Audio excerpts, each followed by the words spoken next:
Hujan mengguyur deras kota malam itu. Di dalam sebuah rumah kecil di pinggiran kota Bekasi, terdengar isak tangis seorang wanita yang tak sanggup lagi menahan sesak di dadanya. Bukan karena dingin, bukan pula karena suara petir, tapi karena hatinya baru saja dihantam badai yang tak disangka-sangka. Namanya Alia. Usianya 30 tahun.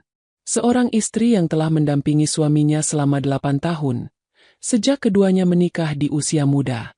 Tapi malam itu, ia duduk di pojok kamar, memeluk lututnya sendiri, menatap kosong pada surat yang masih basah oleh air matanya.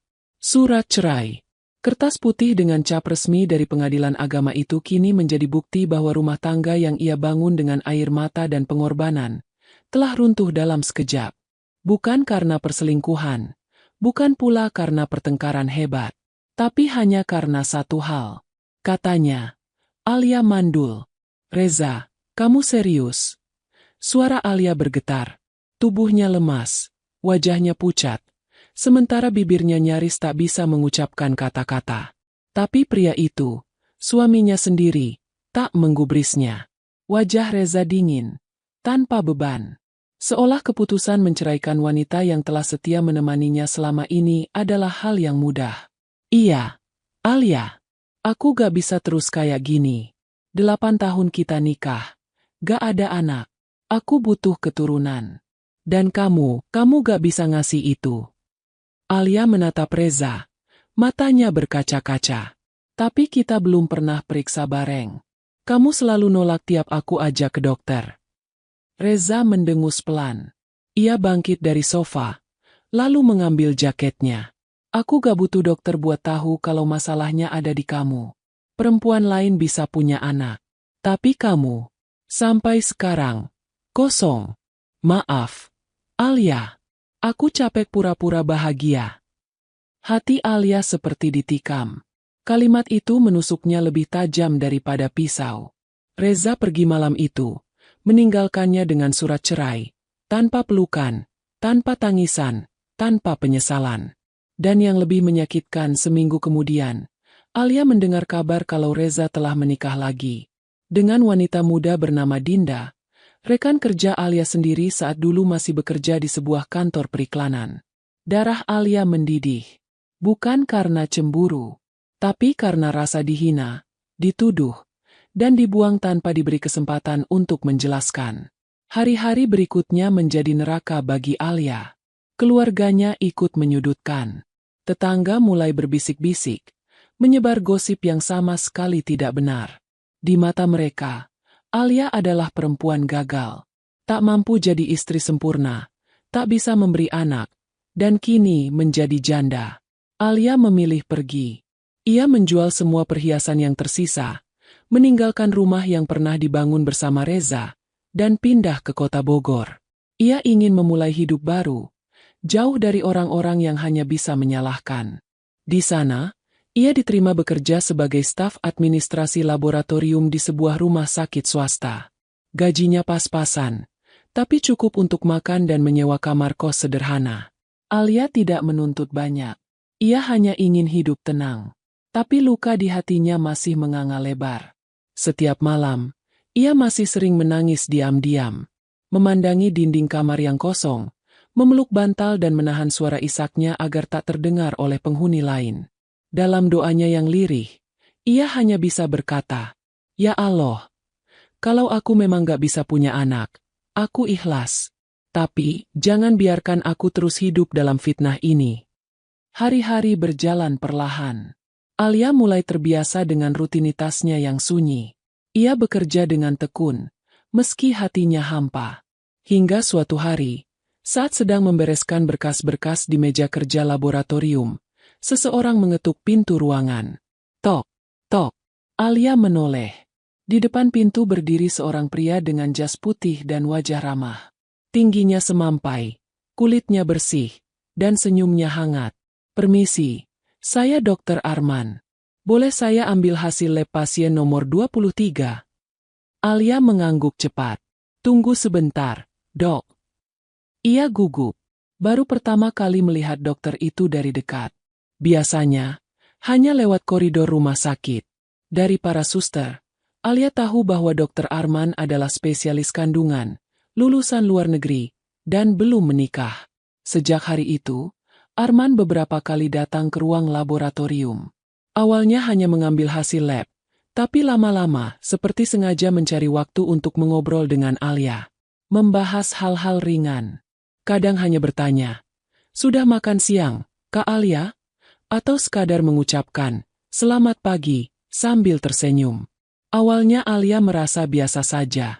Tapi entah kenapa, tiap kali pria itu datang, jantungnya berdetak lebih cepat dari biasanya. Suatu sore, saat ruang laboratorium mulai sepi, Arman datang membawa 2 gelas kopi. Ia meletakkannya di meja Alia, lalu duduk di kursi kosong. "Aku suka senyum kamu, Kak Alia, meskipun aku tahu, senyummu sedang menyembunyikan luka." Alia terdiam. Tangannya gemetar. Ia tak tahu harus merespons apa. Arman menatapnya lembut. "Kalau suatu hari kamu siap cerita, aku bersedia dengerin. Gak harus sekarang." Setelah itu, ia pergi, meninggalkan Alia yang masih mematung di kursinya. Tak sadar, air mata Alia mengalir pelan. Untuk pertama kalinya setelah sekian lama, ada seseorang yang benar-benar melihat dirinya. Bukan sebagai janda, bukan sebagai wanita yang dituduh mandul, tapi sebagai manusia yang terluka. Namun Alia tak tahu bahwa kedatangan Arman bukanlah kebetulan. Dan ada rahasia besar yang akan segera terbongkar dari masa lalunya yang kelam. Hari-hari terasa sedikit lebih ringan bagi Alia sejak kehadiran Dr. Arman. Bukan karena ia sudah melupakan luka lama, tapi karena kini ada seseorang yang memperlakukan dirinya seperti manusia. Bukan sebagai beban. Bukan sebagai kutukan. Alia tak pernah mengira bahwa ada pria seperti Arman di dunia ini. Laki-laki yang tak pernah memandang rendah status jandanya. Yang tetap menegur dengan ramah walau tahu bahwa Alia menyimpan duka. Namun seperti biasa, kebahagiaan kecil yang datang pada Alia selalu disertai bayang-bayang masa lalu. Hari itu, hujan turun sejak pagi. Rumah sakit cukup sepi karena beberapa pasien rawat jalan membatalkan janji. Alia sedang duduk sendirian di ruang laboratorium, merapikan berkas hasil pemeriksaan, saat Arman tiba-tiba masuk tanpa mengetuk. Wajahnya tampak tegang. "Alia, aku perlu bantuin kamu sedikit. Aku barusan dapat pasien baru, tapi data hasil labnya kayaknya ketukar sama punya pasien lama. Bisa aku cek di file hasil lama kamu?" Alia mengangguk dan menunjuk lemari arsip. Di laci kedua, "Dok, nama pasiennya siapa?" "Reza," jawab Arman pelan. Jantung Alia mencelos. Seketika tangan Alia berhenti bergerak. Wajahnya pucat. Ia menatap Arman dengan mata melebar. Tapi Arman tidak menyadari perubahan ekspresi itu. Ia sibuk membolak-balik map hasil pemeriksaan. Beberapa menit kemudian, Arman menemukan yang ia cari. Namun yang ia temukan bukan hanya data medis, tapi juga sebuah kenyataan yang selama ini terkubur dalam diam. Hasil analisa sperma. Nama pasien, Reza Ramadan. Tahun pemeriksaan, 2014. Diagnosis, azoospermia, kondisi di mana tidak ditemukan sel sperma dalam cairan mani. Arman mengangkat alis. Ia menatap hasil itu lekat-lekat. "Tak percaya. Ini, pasien kamu dulu?" Tanyanya pelan, meski dalam hatinya ia sudah tahu jawabannya. Alia mengangguk perlahan. Napasnya berat. Pandangannya kosong. "Dia mantan suami aku." Hening menyelimuti ruangan. Hanya suara jam dinding yang terdengar berdetak lambat. Arman menatap Alia. "Kamu tahu soal ini?" Alia menggeleng lemah. "Enggak. Dia gak pernah bilang. Dia malah nuduh aku yang mandul, terus ninggalin aku. Seminggu kemudian nikah lagi." Mata Arman berkaca-kaca. Tangannya mengepal. Ia tak bisa membayangkan luka yang ditanggung Alia selama ini. Difitnah, diceraikan, dihina, dan ditinggalkan padahal semua itu bukan salahnya. "Alia, ini fitnah kejam. Kamu harus tahu. Kamu bukan penyebab kegagalan itu. Aku bisa bantu kamu. Aku bisa bantu buktikan bahwa semua yang dia tuduhkan Salah. Alia menunduk. Tangisnya pecah. Ia merasa seperti seluruh beban yang dipikul selama 8 tahun terakhir akhirnya runtuh satu persatu. Aku cuma pengen hidup tenang. Dok, aku gak minta banyak. Arman mendekat.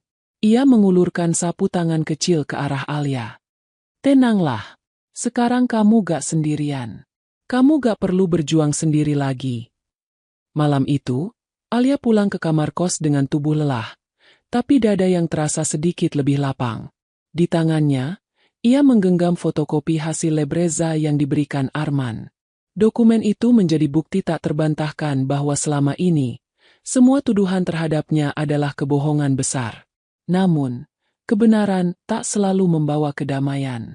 Keesokan harinya, Alia dikejutkan oleh kehadiran seseorang di depan rumah sakit. Seseorang yang sudah sangat ia kenal, namun tak pernah berharap untuk bertemu lagi. Za. Pria itu tampak lebih kurus dari terakhir kali Alia melihatnya. Wajahnya gelisah. Sorot matanya kosong. Ia berdiri di depan pagar rumah sakit dengan tubuh kaku, menatap Alia dari kejauhan. Alia terdiam. Detak jantungnya kembali tak beraturan. Ia ingin lari, tapi tubuhnya membeku. Tak bergerak. Reza mendekat perlahan. Alia, aku butuh ngobrol. Alia tidak menjawab. Ia hanya berdiri kaku, menunggu. Reza menunduk. Dinda ninggalin aku. Li, katanya dia gak bisa hidup sama laki-laki yang gak bisa kasih anak. Hening. Aku baru tahu seminggu lalu. Dokter bilang, aku mandul. Li, aku baru ingat dulu aku pernah cek diam-diam. Dan sekarang aku sadar, aku salah nuduh kamu selama ini. Air mata Alia kembali mengalir. Tapi bukan karena sedih, melainkan karena rasa lega, bahwa akhirnya Reza tahu siapa yang sebenarnya membawa luka dalam pernikahan mereka. Namun, penyesalan yang datang terlambat, tidak akan pernah bisa memperbaiki hati yang telah hancur. Aku gak butuh maaf kamu, Za. Suara Alia lirih tapi tegas. Yang aku butuhkan sekarang cuma hidup yang damai, tanpa bayangan kamu. Alia meninggalkan Reza yang berdiri membeku di tempat. Tak ada lagi kata yang perlu diucapkan. Tak ada lagi air mata yang perlu diteteskan untuk seseorang yang tak pernah memperjuangkannya. Dan saat langkahnya menjauh, ia tak tahu bahwa di balik tirai jendela rumah sakit, Dr. Arman menyaksikan semua itu diam-diam, dengan sorot mata yang penuh harap.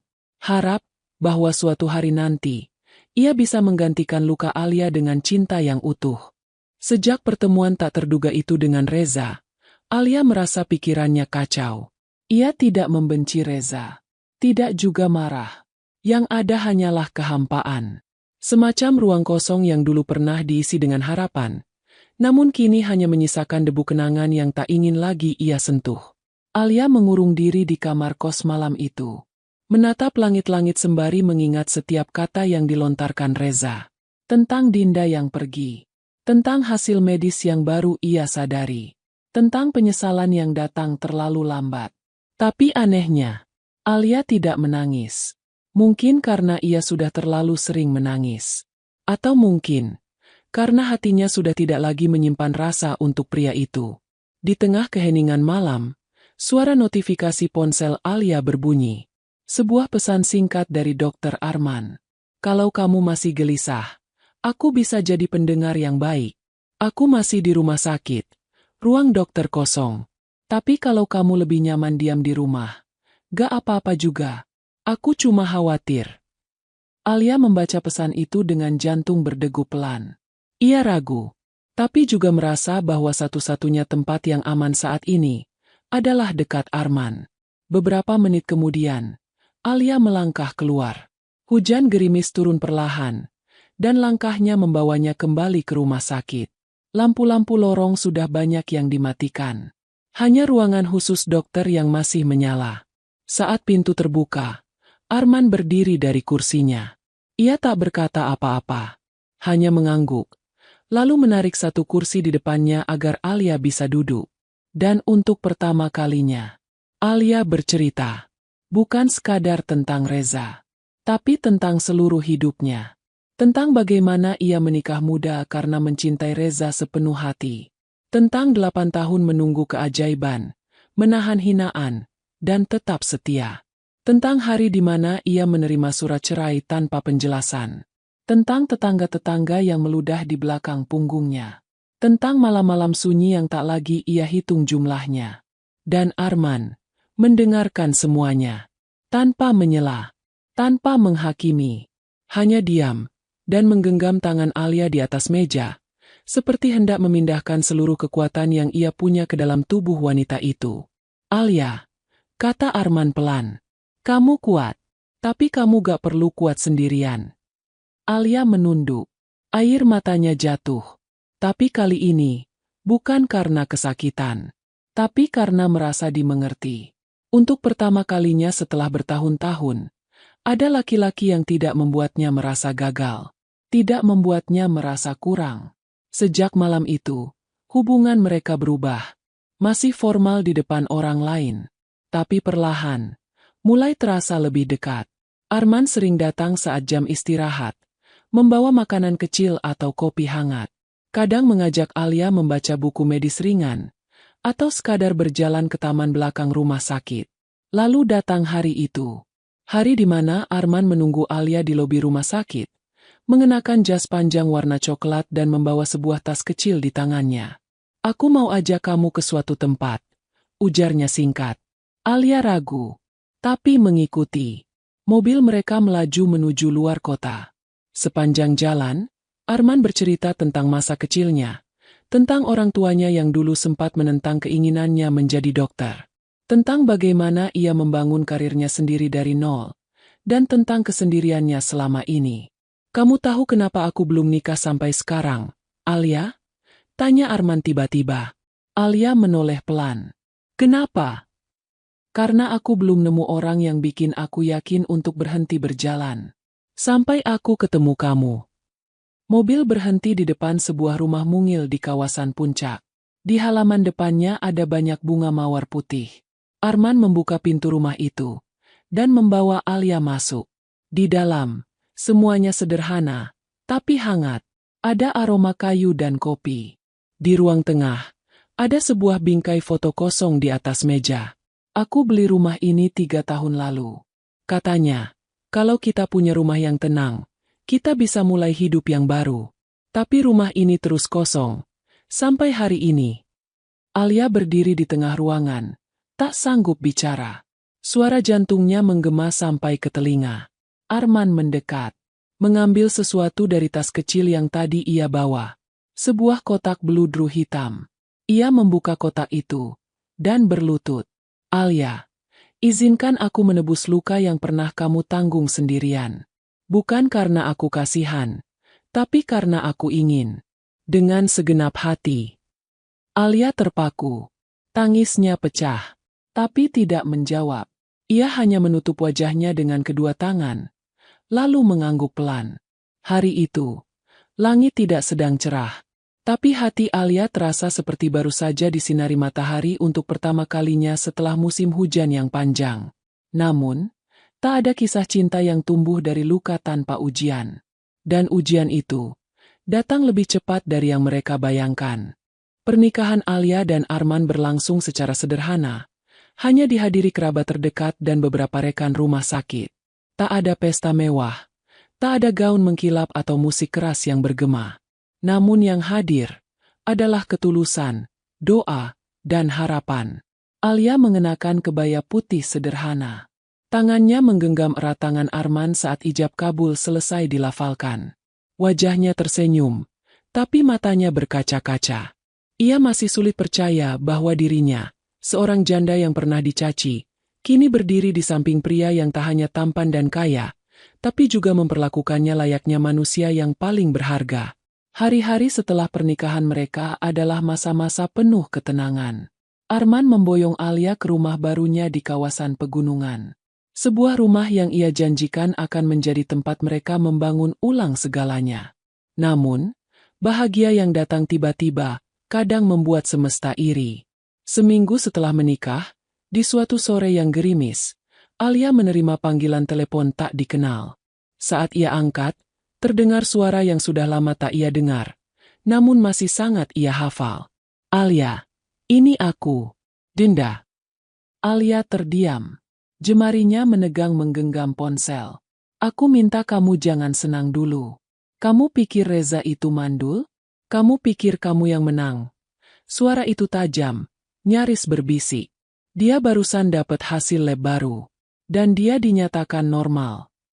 Alia tak menjawab. Tapi jantungnya berdegup cepat. Kalau kamu pikir kamu menang, kamu salah. Kamu cuma diperalat dokter itu. Coba kamu pikir, kenapa hasil lab Reza tiba-tiba ada di tangan kamu? Apa kamu gak curiga? Lalu telepon terputus. Alia berdiri lama di depan jendela. Matanya menatap kosong pada hujan yang menari di atas genteng. Hatinya gamang. Kata-kata Dinda terus berputar dalam pikirannya, membuat kepalanya terasa penuh. Malamnya, saat Arman pulang dari shift malam, Alia menyambutnya tanpa senyum. Duduk di meja makan dengan wajah yang tak bisa ia sembunyikan. Ada yang mau aku tanya? Ucap Alia pelan. Arman duduk, meletakkan tas kerjanya. Apa? Waktu kamu nemu hasil lab Reza, kamu sengaja cari, kan?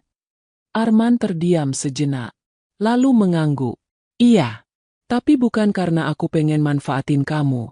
Alia, aku cuma pengen kamu tahu kebenaran. Aku gak tahan melihat kamu terus dihantui masa lalu yang salah. Alia menatap dalam-dalam. Kamu yakin hasil itu benar? Kamu yakin Reza mandul? Arman menarik napas panjang. Saat itu, iya. Tapi kalau sekarang kamu ragu, kita bisa cek ulang. Aku bisa ajak kamu ketemu dokter andrologi yang lebih senior. Biar semuanya jelas. Mereka akhirnya pergi ke Jakarta untuk konsultasi ke salah satu dokter terbaik di bidang andrologi. Dokter itu memeriksa data lama, mencocokkan hasil, bahkan melakukan uji ulang terhadap data yang ditemukan. 2 minggu kemudian, hasil keluar. Reza memang mengidap azoospermia. Tidak ada kesalahan. Tidak ada kebohongan. Namun, masalah baru muncul. Selama proses pemeriksaan, dokter itu juga memeriksa kondisi Alia, atas permintaan Arman, yang khawatir apakah luka masa lalu meninggalkan trauma fisik. Dan dari hasil itulah, muncul sebuah kebenaran baru yang mengguncang. Alia ternyata juga memiliki masalah kesuburan. Bukan karena mandul total, tapi ada kondisi hormonal yang sangat jarang, yang membuat peluang kehamilan sangat kecil, nyaris mustahil. Arman tak tahu harus berkata apa saat mendengar itu. Sementara Alia hanya menatap kosong ke arah jendela rumah sakit. Aku kira semuanya akan baik-baik aja setelah aku lepas dari Reza. Ucapnya pelan. Ternyata, luka lama masih ngikutin aku, walau aku udah ganti nama jadi istrimu. Arman menggenggam tangan Alia. Matanya berkaca-kaca. Alia, aku gak nikahin kamu buat punya anak. Aku nikahin kamu karena aku cinta. Tapi kalimat itu tak cukup menghapus perasaan gagal yang kembali menghantui Alia. Di malam yang dingin itu, ia kembali terkurung dalam sepi yang dulu pernah akrab bersamanya. Hari-hari selanjutnya terasa berat. Alia mulai menarik diri. Ia kembali sering menyendiri, kembali mengurung diri di kamar. Arman mencoba menghibur, mengajak jalan-jalan, membelikan buku dan makanan kesukaan. Tapi senyum Alia tak kunjung pulih. Puncaknya datang ketika Reza tiba-tiba muncul di depan rumah mereka. Ia datang tidak sendiri, bersama seorang wanita muda dan seorang bayi mungil dalam gendongan. Alia, ini anak aku dan Dinda. Kami adopsi bayi ini dari yayasan, dan dia jadi cahaya hidup kami. Kamu lihat, kehidupan itu tetap bisa berjalan, meski kamu pikir kamu gagal. Ujar Reza dengan senyum dingin. Alia terdiam. Tapi kali ini, bukan karena takut atau terluka, melainkan karena hatinya perlahan mulai menyadari sesuatu, bahwa dirinya memang bukan wanita sempurna. Tapi ia punya seseorang yang mencintainya sepenuh hati, dengan atau tanpa anak, dengan atau tanpa kesempurnaan. Dan saat itu juga, ia menatap Reza tajam. Terima kasih, Reza. Karena akhirnya kamu datang, untuk membuktikan bahwa aku gak butuh kamu. Reza terdiam. Tak menduga jawaban itu akan keluar dari bibir yang dulu sering memohon, merintih, dan menangis karena dirinya. Dan ketika Reza pergi, Alia berbalik dan memeluk Arman erat-erat. Dalam pelukan itu, tak ada janji tentang keturunan. Tapi ada keyakinan bahwa cinta mereka tak dibangun di atas kesempurnaan, tapi atas keteguhan hati untuk saling menggenggam apapun yang terjadi. Namun, satu kejutan terakhir belum datang. Dan kejutan itu akan mengubah segalanya. Musim hujan kembali menyapa lereng-lereng pegunungan tempat Alia dan Arman menetap. Dedaunan di taman rumah mereka mulai dipenuhi titik-titik embun. Dan udara pagi tak lagi sekadar sejuk, tapi menggigit tulang. Sudah 3 bulan sejak kejadian itu, sejak Reza datang dengan bayinya. Sejak Alia perlahan mulai menerima kenyataan bahwa ia dan Arman mungkin takkan pernah punya anak kandung. Tapi tak seperti dulu, Alia tak lagi larut dalam kepedihan. Bersama Arman, ia mulai menemukan ritme hidup yang baru. Ia membuka kelas kecil untuk anak-anak di sekitar rumah, mengajarkan membaca dan menggambar. Sementara Arman tetap praktik di rumah sakit terdekat, dan setiap malam selalu membawa cerita-cerita lucu dari pasien-pasien yang ia tangani. Suatu pagi, Alia terbangun dengan rasa aneh di tubuhnya. Perutnya mual, tubuhnya lemas, dan kepalanya berdenyut pelan. Awalnya ia kira masuk angin. Tapi setelah 2 hari tak membaik, Arman memintanya memeriksakan diri. Saat dokter meminta Alia menjalani tes darah dan USG, ia hanya menurut. Tak ada harapan apa-apa. Baginya, ini hanyalah prosedur biasa. Hanya formalitas. Namun ketika hasilnya keluar, Alia duduk membeku di ruang dokter. Sementara sang dokter tersenyum lebar dan berkata dengan lembut, "Selamat, Bu Alia. Usia kehamilan Anda masuk minggu ke-6. Dunia berhenti. Air matanya langsung tumpah tanpa sempat dikendalikan. Ia menutup mulutnya. Tak percaya. Detik itu juga, semua kata mustahil yang pernah tertanam di pikirannya runtuh seperti debu. Arman yang menunggu di luar ruangan, nyaris menjatuhkan ponsel dari tangannya saat melihat Alia keluar dengan wajah penuh air mata. "Sayang, kenapa? Kamu kenapa?" tanyanya panik. Alia hanya bisa menggenggam tangan suaminya dan berbisik di telinganya. "Allah masih sayang sama kita, Mas, aku hamil." Arman membeku. Lalu tanpa bicara apapun, ia langsung memeluk Alia. Di ruang tunggu itu, di antara deru langkah suster dan suara pengumuman rumah sakit, 2 insan itu menangis dalam diam. Tangis bahagia, tangis kemenangan, tangis dari cinta yang tidak pernah menyerah. Hari-hari berikutnya adalah perjuangan. Kehamilan Alia tidak mudah. Ia harus menjalani banyak pantangan, kontrol berkala, dan sesekali harus dirawat karena tubuhnya yang lemah. Tapi Arman tidak pernah meninggalkannya sendirian. Ia cuti dari rumah sakit selama beberapa bulan. Memasak sendiri, menyuapi, bahkan menemani Alia ke kamar mandi jika perlu. "1 detik pun aku gak mau lepas dari kamu, karena kamu bawa nyawa baru yang Allah titipin buat kita," ucap Arman suatu malam saat memijat kaki Alia. Hingga akhirnya, waktu itu datang. Di tengah malam yang sunyi, air ketuban Alia pecah. Arman langsung membawa istrinya ke rumah sakit. Proses persalinan berlangsung panjang. 15 jam yang penuh jerit, peluh, dan doa tanpa henti. Tapi saat tangisan bayi pertama mereka terdengar untuk pertama kalinya, Alia menangis sejadi-jadinya. Ia memeluk bayi mungil itu ke dadanya, dan mencium keningnya dengan penuh haru. Seorang perempuan yang dulu diceraikan karena dituduh mandul, kini memeluk darah dagingnya sendiri, yang lahir dari cinta dan luka, dari kesabaran dan pengorbanan. Saat Reza mendengar kabar itu, ia hanya diam. Tak mengucapkan selamat, tak juga berkomentar. Mungkin dalam hatinya ada sedikit sesal. Tapi cerita mereka sudah selesai. Kini, Alia berdiri di dunia yang baru. Dunia yang ia bangun bukan dari air mata, tapi dari kekuatan. Dari cinta seorang suami yang tak pernah menyerah. Di atas ranjang rumah sakit, Alia memeluk bayinya.